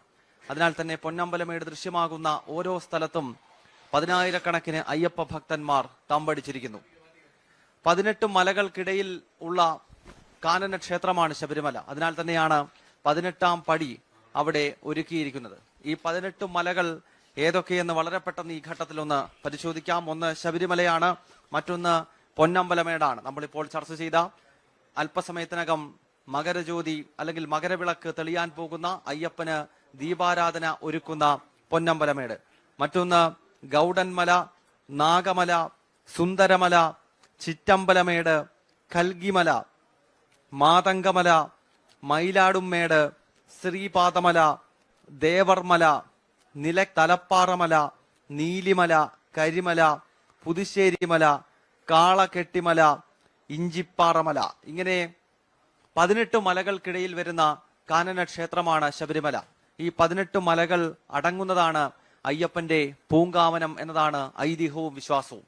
ഈ 18 മലകളിലും ദേവന്മാരും അവിടുത്തെ ദേവതകളുമുണ്ട്, അല്ലെങ്കിൽ അവിടെ കൃത്യമായി തന്നെ ഈശ്വര സങ്കല്പങ്ങളുണ്ട്. ആ ദേവതകളെ പ്രീതിപ്പെടുത്തുകയാണ് 18 പടികൾ എന്ന ആശയത്തിലൂടെ. അപ്പോൾ മണ്ഡലപൂജ ഉൾപ്പെടെ നടക്കുന്ന ഘട്ടത്തിൽ ഈ 18 മലകൾ, അതായത് ശബരിമല ക്ഷേത്രത്തിന് ചുറ്റും വരുന്ന, ശബരിമല അയ്യപ്പന്റെ പൂങ്കാവനത്തിനകത്ത് വരുന്ന 18 മലകളിലെ ദേവീ ദേവന്മാർക്ക് പ്രീതി നൽകുക എന്നതാണ് 18 പടികൾ ഉൾപ്പെടുന്ന 18ാം പടിയിൽ നടത്തുന്ന പടിപൂജ എന്നുള്ളത്. അങ്ങനെയുള്ള ശബരിമലയിലെ ഈ 18 മലകളിൽ ഏറ്റവും വിശുദ്ധമായ ഒന്നായ ശബരിമല ക്ഷേത്രത്തിന്റെ മൂലസ്ഥാനം കുടികൊള്ളുന്ന പൊന്നമ്പലമേട്ടിലാണ് അയ്യപ്പന് ആരതി ഒഴിയുന്നത്. ആ ആരതിയാണ് മകരവിളക്ക്. അത് കാണുന്നതിനായാണ് ലക്ഷക്കണക്കിന് അയ്യപ്പ ഭക്തർ നേരിട്ട് ശബരിമല സന്നിധാനത്തോ അതല്ലെങ്കിൽ പൊന്നമ്പലമേട് ദൃശ്യമാകുന്ന സ്ഥലങ്ങളിൽ ലക്ഷങ്ങൾ നേരിട്ട് മകരവിളക്ക് കാണുന്നതിനായി നിൽക്കുന്നു. അതോടൊപ്പം തന്നെ ലക്ഷക്കണക്കിന് ഭക്തർ ദൃശ്യമാധ്യമങ്ങൾക്ക് മുന്നിൽ, നവമാധ്യമങ്ങൾക്ക് മുന്നിൽ മകരവിളക്ക് മിന്നിമറയുന്നത് കാണുക എന്ന ലക്ഷ്യത്തോടു കൂടി ഇരിക്കുകയാണ്. ഈ സന്ധ്യാസമയം മകരസംക്രമ സന്ധ്യയാണ്. ഭാരതത്തിൽ എമ്പാടും വളരെ വിശേഷാൽപ്പെട്ട ചടങ്ങുകൾ നടക്കുന്ന ഒരു ദിനമാണ്. കേരളത്തിൽ നമ്മൾ ഇന്ന് ചർച്ച ചെയ്യുന്ന നദികളിൽ പ്രത്യേക പൂജ നടത്തിയുള്ള സന്ധ്യാവന്ദനവും സന്ധ്യാപൂജകളും ആ സമയത്ത് നടക്കുകയാണ്. അപ്പോൾ ഇത് ഭാരതത്തിന്റെ ഒരു ഏകതയുടെ ഉത്സവമാണ്, ഏകതയുടെ ദിനവുമാണ് മകരസംക്രാന്തി ദിവസം എന്ന വളരെ പ്രധാനപ്പെട്ട വിഷയം കൂടി നമ്മൾ ഈ ഘട്ടത്തിൽ ഓർക്കേണ്ടതുണ്ട്. ഇപ്പോൾ പ്രേക്ഷകർ കാണുന്നത് ആ വലിയ നടുമുറ്റത്ത് നിന്നുള്ള ദൃശ്യമാണ്. ശബരിമല ക്ഷേത്രത്തിന് താഴെ ആഴി ദൃശ്യങ്ങളിൽ കാണാൻ സാധിക്കുന്നു. ഇവിടേക്ക് കെട്ടുമുറുക്കിയെത്തുന്ന ഒരു അയ്യപ്പ ഭക്തൻ ആഴിയിൽ നാളികേരം എറിഞ്ഞ ശേഷം മാത്രമേ ഇവിടെ നിന്ന് മടങ്ങുന്നുള്ളൂ. അതായത് പുതിയ മനുഷ്യനായി ശബരിമലയിൽ നിന്നും മടങ്ങുന്നുവെന്ന സങ്കല്പത്തിന്റെ അടിസ്ഥാനത്തിലാണ് ആഴി അവിടെ പ്രോജ്വലിക്കുന്നത്. കഴിഞ്ഞ മണ്ഡലകാലം തുടങ്ങുന്ന ദിവസം ശ്രീകോവിലിൽ നിന്നും തന്ത്രി കൊണ്ടുവരുന്ന ദീപത്തിൽ നിന്നാണ് ആ അഗ്നി ജ്വലിപ്പിക്കുന്നത് ആ ആഴിയിൽ. പിന്നീട് ഇന്നിപ്പോൾ എത്രയോ ആഴ്ചകൾ കടന്നുപോയിരിക്കുന്നു, ഇപ്പോഴും ആ അഗ്നി അവിടെ ജ്വലിക്കുന്നത് നമുക്ക് കാണാൻ സാധിക്കുന്നുണ്ട്. ധാരാളം പോലീസ് അയ്യപ്പ ഭക്തന്മാർ 18ാം പടിക്ക് താഴെയും മുകളിലുമായി നിലയുറപ്പിച്ചിരിക്കുന്നു. കാരണം മകരവിളക്കാണ്. ശബരിമലയിലെങ്ങും വലിയ ഭക്തജന തിരക്കാണ്. അപ്പോൾ സ്വാഭാവികമായും നിയന്ത്രണങ്ങൾ ഏർപ്പെടുത്തേണ്ടത് അനിവാര്യമായി വരുന്നുണ്ട്. ഇപ്പോൾ സോപാനത്ത് നിന്നുള്ള ദൃശ്യങ്ങൾ ഒരിക്കൽ കൂടി ആ പ്രേക്ഷകരിലേക്ക് എത്തിക്കുന്നു. അവിടെ പ്രമുഖ വ്യക്തിത്വങ്ങളുടെ നീണ്ട നിര നമുക്ക് കാണാൻ സാധിക്കുന്നു. എല്ലാ വർഷവും സോപാനത്താണ് പ്രമുഖർക്കായി മകരവിളക്ക് ദർശിക്കുവാനുള്ള അവസരം ദേവസ്വം ബോർഡ് ഒരുക്കുന്നുണ്ട്. ഈ വർഷവും അതിൽ മാറ്റമില്ല. അവിടെയും ജനനിബിഡമാണ്. താഴേക്ക് എത്തിക്കഴിഞ്ഞാൽ സാധാരണ അയ്യപ്പ ഭക്തന്മാർ തമ്പടിച്ചിരിക്കുന്നു. അത് സോപാനത്തോ 18ാം പടിക്ക് താഴെയുള്ള വലിയ മുറ്റത്തോ മാത്രമല്ല, വലിയ നടപ്പന്തൽ മുഴുവൻ അയ്യപ്പ ഭക്തരെ കൊണ്ട് നിറഞ്ഞിരിക്കുകയാണ്. വലിയ നടപ്പന്തലിൽ നിന്നുള്ള ദൃശ്യങ്ങളാണ് ഇപ്പോൾ പ്രേക്ഷകർ കണ്ടുകൊണ്ടിരിക്കുന്നത്. അതോടൊപ്പം തന്നെ പാണ്ടിത്താവളം പോലെയുള്ള വിവിധ പിൽഗ്രിം സെന്ററുകൾ ശബരിമല തീർത്ഥാടന കേന്ദ്രത്തിലുണ്ട്. അവിടെയെല്ലാം കെട്ടിടങ്ങൾക്ക് മുകളിലും അതോടൊപ്പം തന്നെ ഏതൊക്കെ സ്ഥലങ്ങളിൽ നിന്നാൽ ആ മകരവിളക്ക് കാണാൻ സാധിക്കുമോ ആ സ്ഥലങ്ങളിലെല്ലാം അയ്യപ്പ ഭക്തന്മാർ തമ്പടിച്ചിരിക്കുകയാണ് കഴിഞ്ഞ കുറച്ച് ദിവസങ്ങളായി. ഏവരുടെയും ഒരേ ഒരു ലക്ഷ്യം പൊന്നമ്പലമേട്ടിൽ 3 തവണ മിന്നിമറയുന്ന മകരവിളക്കും അതോടൊപ്പം തന്നെ മകരജ്യോതിയും കാണുക എന്നുള്ളതാണ്. പൃഥ്വിപാലിനിയും വളരെ കുറച്ച് സമയം കഴിഞ്ഞാൽ മകരവിളക്ക് നമുക്ക് ദർശിക്കാൻ സാധിക്കും. അതോടൊപ്പം തന്നെ മകരജ്യോതി കാണാൻ കഴിയുന്നുണ്ട്. ഈ മണ്ഡലകാലം എങ്ങനെയാണ് പൊതുവെ വിലയിരുത്താൻ കഴിയുന്നത്? കാരണം ഒരു ഭാഗത്ത് വലിയ വിവാദങ്ങളൊക്കെ ഉണ്ടായിരുന്നു. ഇപ്പോൾ നമ്മൾ ആ വിവാദം ചർച്ച ചെയ്യേണ്ട ഒരു സമയമല്ല. കാരണം മകരവിളക്ക് പോലൊരു പുണ്യ നിമിഷത്തിന് വേണ്ടി നമ്മൾ കാത്തിരിക്കുകയാണ്. എങ്കിൽ പോലും ഈ മണ്ഡലകാലത്തെ എങ്ങനെ വിലയിരുത്താൻ സാധിക്കും? അതായത് ഒരു ഭാഗത്ത് ശബരിമലയുമായി ബന്ധപ്പെട്ട വലിയ വിവാദങ്ങൾ നിലകൊള്ളുമ്പോൾ പോലും ഇവിടെ എത്തുന്ന ഭക്തൻ ആ വിവാദങ്ങളെയൊക്കെ ഉൾക്കൊള്ളുന്നുണ്ട്, അല്ലെങ്കിൽ അതിന് കാരണക്കാരായവർക്കെതിരെയുള്ള പ്രതിഷേധങ്ങൾ ഉയരുന്നുണ്ടെങ്കിൽ പോലും ശബരിമലയുടെ ആചാരാനുഷ്ഠാനങ്ങളിലോ ശബരിമലയിൽ എത്തുന്ന ഭക്തനെയോ സംബന്ധിച്ചിടത്തോളം ഇതൊന്നും തളർത്തുന്നില്ല എന്ന ഘടകം കൂടി ഈ ഘട്ടത്തിൽ നമ്മളൊന്ന് സൂചിപ്പിച്ചു പോകേണ്ടതല്ലേ? അയ്യപ്പധർമ്മത്തെ സംബന്ധിച്ചിടത്തോളം വിവാദങ്ങള് ഭക്തനൊരു വിഷയമേ അല്ല. ഭക്തനെ വിവാദങ്ങൾ ബാധിക്കുന്നതേയില്ല. ശബരിമലയിലെ വിവാദങ്ങൾ ഉണ്ടാകുന്നത് ആദ്യമായല്ല. അയ്യപ്പ ചരിതവുമായി ബന്ധപ്പെട്ട അയ്യപ്പന്റെ കഥകളിൽ പോലും അനേക വിവാദങ്ങളിലും പ്രതിസന്ധിയിലും കൂടിയാണ് ഭഗവാന്റെ ജീവിതം കടന്നുപോയിട്ടുള്ളത്. ഇല്ലാത്ത വേദനയ്ക്ക് ഉള്ള പുലിപ്പാൽ അന്വേഷിച്ച് പോകേണ്ടി വരിക എന്നുള്ളത് കിട്ടാത്ത മരുന്നാണ് അന്വേഷിച്ചു പോകുന്നത്. സ്വയം മനസ്സിലാക്കിയതാണ് ഈ പോകുന്നത് ഇല്ലാത്ത വേദനയ്ക്കുള്ള കിട്ടാത്ത മരുന്നിനാണ് എന്ന് സ്വയം ബോധത്തോടു കൂടിയാണ് ഈ പ്രതിസന്ധിയിലെ ഈ ലോകത്തിലെ ഏറ്റവും വിവാദങ്ങളിൽ ചർച്ച ചെയ്യാൻ പറ്റുന്ന തരത്തിലേക്കാണ് ഇത്തരത്തിലെ വനയാത്ര നടത്തുന്നത്. പുരാണങ്ങളിലെ ആദ്യമായല്ല. അപ്പോൾ എല്ലാ പുരാണങ്ങളിൽ നോക്കിയാലും ശ്രീരാമനായാലും പാണ്ഡവരായാലും ഒക്കെ വനവാസം നടത്തിയിട്ടുണ്ട്. വനങ്ങളിൽ പ്രകൃതിയെ അറിഞ്ഞവനാണ്. ലോകത്തിലെ എല്ലാത്തിനെയും കീഴടക്കാനായിട്ട് സാമ്രാജ്യത്തിലേക്ക് അധിപതിയായി തീരുവാനായിട്ട് കഴിയണമെങ്കിൽ പ്രകൃതിയെ വനത്തിലേക്ക് അറിയണമെന്നുള്ളതാണ്. ഈ വനശാസ്താവായിട്ട് കുടികൊള്ളുന്ന ഈ യോഗ ഏറ്റവും പ്രത്യേകതയുള്ള ഈ സ്ഥലത്ത് ഒന്നിലധികം പ്രത്യേകത ഉള്ള തീർത്ഥാടന കേന്ദ്രം, ഒന്നിലധികമല്ല ആയിരക്കണക്കിന് പ്രത്യേകതകളുള്ള ഒരു തീർത്ഥാടന കേന്ദ്രമാണ് ശബരിമല. ഓരോ തീർത്ഥാടന കേന്ദ്രം എടുത്താലും ഒന്നെങ്കിൽ ഒരു ജീവസമാധിയായിരിക്കും, അല്ലെങ്കിൽ ഒരാളിന്റെ ജന്മസ്ഥലമായിരിക്കും, ഒരു പുണ്യ പുരുഷോത്തമൻ തപസ്സു ചെയ്ത സ്ഥലമായിരിക്കും. അങ്ങനെ വിവിധ പ്രത്യേകതകളുള്ള സ്ഥലങ്ങളൊക്കെ തീർത്ഥാടന കേന്ദ്രങ്ങളാകാറുണ്ട്. ശബരിമലയെ സംബന്ധിച്ചിടത്തോളം ശബരിമലയുടെ പ്രത്യേകതകൾ നോക്കിയാൽ ശബരിമല അങ്ങനെ അനേകം പ്രത്യേകതകളുള്ള ഒരു സങ്കേതമാണ്. 18 മലകളെ പറ്റി പറഞ്ഞു. മാതംഗ മഹർഷിയുടെ തപോഭൂമിയായിരുന്നു ഈ പ്രദേശം. അവിടെ ശബരി മാതാവ് ശ്രീരാമചന്ദ്രനെ പ്രതീക്ഷിച്ചിരുന്ന ശ്രീരാമചന്ദ്രന്റെ ദർശന സായുജ്യം കൊണ്ട് അത് മോക്ഷം നേടിയ മോക്ഷഭൂമിയാണ്. രാമ ലക്ഷ്മണന്മാരെ ഹനുമാനുമായി സംഗമിക്കുന്ന പമ്പാ സരസ്തട സൗന്ദര്യം, ഇതൊക്കെ വാൽമീകി രാമായണത്തിലെ ആരണ്യകാണ്ഡത്തിന്റെ അവസാനത്തിൽ കിഷ്കിന്ധാകാണ്ഡത്തിന്റെ ആദ്യ ഭാഗങ്ങളിലായി വിവരിക്കുന്ന അനേകം ഭാഗങ്ങളിൽ ഈ പ്രദേശത്തിന്റെ സൗന്ദര്യം വിവരിക്കുന്നുണ്ട്. ശബരി മാതാവ് ശ്രീരാമചന്ദ്രനോട് ഈ പമ്പാ സരസ്തട സൗന്ദര്യത്തെ പറ്റി പറയുന്നുണ്ട്. ഇവിടുത്തെ പുണ്യ തീർത്ഥങ്ങളെ പറ്റി പറയുന്നുണ്ട്.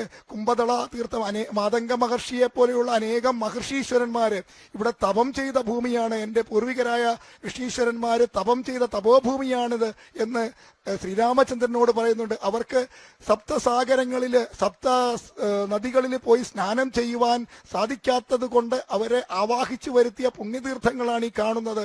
അതിലേക്ക് നീ സ്നാനം ചെയ്താലുമെന്ന് ശ്രീരാമചന്ദ്രനോട് പറയുന്ന പുണ്യതീർത്ഥങ്ങളുള്ള ഭൂമിയാണ്. ഗയാശ്രാദ്ധത്തെക്കാളും ശ്രേഷ്ഠമായ പമ്പാശ്രാദ്ധം, പമ്പയിലെ ത്രിവേണി സംഗമത്തിലെ ശ്രാദ്ധത്തിന്റെ പ്രത്യേകതകളെ പറ്റി പറയുന്നുണ്ട്. ശ്രാദ്ധഭൂമിയാണ്. അങ്ങനെ വളരെയധികം 18 മലദൈവങ്ങളെ ആരാധിക്കുന്ന, ശക്തിസ്രോതസ്സായ തലപ്പാറ കോട്ടയെ ആരാധിക്കുന്ന, 18 മലദൈവങ്ങളെ ആരാധിക്കുന്ന, ഗിരിശൃംഗങ്ങളെ ആരാധിക്കുന്ന, ലോകത്ത് ഏതൊക്കെ ആരാധനാ സമ്പ്രദായങ്ങളുണ്ടോ ആ ആരാധനാ സമ്പ്രദായങ്ങളിലെ ഏതൊക്കെ തീർത്ഥാടന പദ്ധതികളുടെ പ്രത്യേകതകളുണ്ടോ അത്തരം പദ്ധതികളുടെ പ്രത്യേകതകളും ഒക്കെ ഒരു പാത്രത്തിലെടുത്താൽ ആ ഒരു സങ്കേതമാണ് ശബരിമല എന്ന് പറയാം. ആരാധനാ രീതിയിലെ ശൈവ വൈഷ്ണവ ശാക്തേയ ആരാധനയും കൗളാചാരവും സമയാചാരവും ഒക്കെ ശബരിമലയിലുണ്ട്. അതുപോലെ വിവിധങ്ങളായ പ്രകൃതി ആരാധനയുണ്ട്. സൂര്യനെയും ചന്ദ്രനെയും നക്ഷത്രങ്ങളെയും ആരാധിക്കുന്ന സമ്പ്രദായങ്ങൾ ഇവിടെയുണ്ട്. അങ്ങനെ വിവിധ ആരാധനാ പദ്ധതികളിൽ ഉള്ള ഒരു സങ്കേതത്തില് വിവാദങ്ങള് ആദ്യമായല്ല ശബരിമലയെ പിടികൂടിയിട്ടുള്ളത്. 1902 ശബരിമല ക്ഷേത്രം തീവന്ന് പോയതാണ്. 50 തീവയ്പിലൂടെ വിഗ്രഹം ഉടഞ്ഞു പോയതാണ്, തച്ചുടച്ചതാണ്. അങ്ങനെ വിവാദങ്ങളെ എടുത്തു നോക്കിയാൽ ഓരോ തീർത്ഥാടന കാലത്തിലും ഓരോ വിവാദങ്ങള്, മനസ്സു നീറുന്ന ഒരുപാട് വിവാദങ്ങളുണ്ടെങ്കിലും ശബരിമലയുടെ പ്രശസ്തിയും പ്രസക്തിയും കാലാകാലം ഓരോ വിവാദങ്ങൾക്കു ശേഷവും ശബരിമലയുടെ പ്രശസ്തി എടുത്തു നോക്കിയാൽ 10 മടങ്ങ് സഹസ്രാവലി വർദ്ധിച്ച് അവിടുത്തെ തിരക്ക് കൂടുന്നു. ഭക്തിയുടെ പാരവശ്യത്താൽ ഭക്തരെ തിങ്ങി നിറയുന്ന കാഴ്ചയാണ് കാണുന്നത്. ഈ വർഷത്തെ തിരക്കെടുത്ത് നോക്കിയാലും ഭക്തരെ ഇതൊന്നും ബാധിക്കുന്നില്ല. ഇതൊക്കെ ബാഹ്യമായ ചില നടപടികൾ അല്ലെങ്കിൽ ചടങ്ങുകൾ അല്ലെങ്കിൽ ചില വിധാനങ്ങൾ എന്ന് പറയും. ഭക്തൻ എപ്പോഴും ആഗ്രഹിക്കുന്നത് സ്വയം ഈശ്വരനായി തീരാനുള്ള ഈ പദ്ധതിയുടെ സത്തറിഞ്ഞു വരുന്നവരെ അവർ ഈ വ്രതാനുഷ്ഠാനങ്ങളോടുകൂടി ചടങ്ങുകളോടുകൂടി എത്ര കണ്ടു കാത്തിരുന്നാലും ആ സന്നിധാനത്തെത്തി നെയ്യഭിഷേകം കഴിച്ചിട്ട് അതിന്റെ സമ്പാദവും വാങ്ങി തിരികെ പോകാനെത്തുന്നവർക്ക് വിവാദങ്ങളോ തിരക്കുകളോ പ്രതിസന്ധികളോ ബുദ്ധിമുട്ടുകളോ ഒന്നും അവർക്കൊരു തടസ്സമേ അല്ല. അവരെത്തുന്നത് സ്വയം ആത്മസാക്ഷാത്കാരത്തിന് സ്വയം എടുത്ത തീരുമാനത്തോടു കൂടിയാണ്. ഇൻസ്റ്റന്റ് സാക്ഷാത്കാരത്തിന് ഇന്ന് ചെന്നാൽ നാളെ ദർശനം നടത്തി മറ്റന്നാൾ വീട്ടിലെത്തി എൻ്റെ സ്വന്തം കാര്യത്തിനായി മടങ്ങണമെന്ന ധാരണയോടുകൂടി വരുന്ന ആളുകളെ സംബന്ധിച്ചിടത്തോളം അവർക്ക് ബുദ്ധിമുട്ടുകളും പ്രതിസന്ധികളും പ്രയാസങ്ങളും ഒക്കെ താങ്ങാനാകുന്നതിനപ്പുറമായിരിക്കും. പക്ഷേ സ്വയം ഏറ്റെടുത്ത ഈ തീർത്ഥാടന പദ്ധതിയുടെ സാക്ഷാത്കാരം മനസ്സിലും ശരീരത്തിലും ബുദ്ധിയിലും ആത്മാവിലും ഒക്കെ നിറയ്ക്കുവാൻ ഈ ചൈതന്യത്തിനെ സ്വരുക്കൂട്ടി നമ്മുടെ ജീവിതത്തിൽ പകർത്തുവാനായിട്ടെത്തുന്ന ഭക്തർക്ക് ഒരു വിവാദങ്ങളെയും അവരെ ബാധിക്കുന്നില്ല. ആ വിവാദങ്ങൾ ബാധിക്കാത്തത് കൊണ്ടാണ് ഭക്തി, ആ വിശ്വാസം, ഇതിന്റെ ആചരണങ്ങളെ തിരിച്ചറിയുന്നവരുള്ളത് കൊണ്ടാണ് ആ ചടങ്ങുകൾ അതേപോലെ തന്നെ നടക്കുന്നത്. വിവിധ സ്ഥലങ്ങളിലെ ചടങ്ങുകളെ തിരിച്ചറിയാത്ത എത്രയോ ഭക്തർ വന്നു പോകുന്നു. പമ്പാസദ്യ എന്താണ്, പമ്പ വിളക്ക് എന്താണ്, പമ്പയിലെ തർപ്പണം എന്താണ്, ഈ ആരാധനാ രീതിയുടെ പ്രത്യേകത എന്താണ്, മലദൈവങ്ങൾക്കുള്ള ചടങ്ങുകൾ എന്താണ്, ശബരിമലയിലെ ഉപദേവതമാരൊക്കെയാണ് എന്നൊന്നും അറിയാതെ തന്നെ ശബരിമലയിലെത്തി ഈ ക്ഷേത്രത്തിലൊന്ന് ദർശനം നടത്തി അരവണപ്രസാദവും വാങ്ങിപ്പോകുന്ന ഭക്തരുള്ളപ്പോൾ ശബരിമലയിലെ 18-ാം പടിക്ക് ഇരുവശവും വടക്കു ഭാഗത്തായിട്ട് കറുപ്പസ്വാമിയും തെക്ക് ഭാഗത്തായിട്ട് ഇടതുവശത്തായിട്ട് കടുത്തസ്വാമിയും സർവ്വസൈന്യാധിപനായ അയ്യപ്പന്റെ സൈന്യാധിപനായ കടുത്തസ്വാമിയുമുണ്ട്. മാളികപ്പുറത്ത് മലനട ഭഗവതിയുണ്ട്, മലദൈവങ്ങളുണ്ട്, കൊച്ചുകടുത്ത സ്വാമിയുണ്ട്, നാഗരാജാവുണ്ട്. മണിമണ്ഡപത്തില് ഭഗവാന്റെ സമാധി സ്വരൂപനായ ഭഗവാന്റെ മണിമണ്ഡപമുണ്ട്. മാളികപ്പുറത്ത് ഭഗവാൻ മഞ്ചമാതാവായ മാളികപ്പുറത്തമ്മയുണ്ട്. ലോകത്തിന്റെ സർവേശ്വരിയായ മാതാവ് അവിടെ കുടികൊള്ളുന്നുണ്ട്. നവഗ്രഹങ്ങളുടെ പ്രതിഷ്ഠയുണ്ട്. സന്നിധാനത്താണെങ്കിൽ നാഗദൈവങ്ങളുടെയും ഗണപതിയുടെയും ഒക്കെ പ്രതിഷ്ഠകളുണ്ട്. ഈ ദേവതകളെയൊക്കെ കണ്ടുവണങ്ങി ഉരൽക്കുഴി തീർത്ഥത്തിലെ തീർത്ഥമാടി പട്ടക തീർത്ഥത്തിലെ സ്നാനം ചെയ്ത് പമ്പാ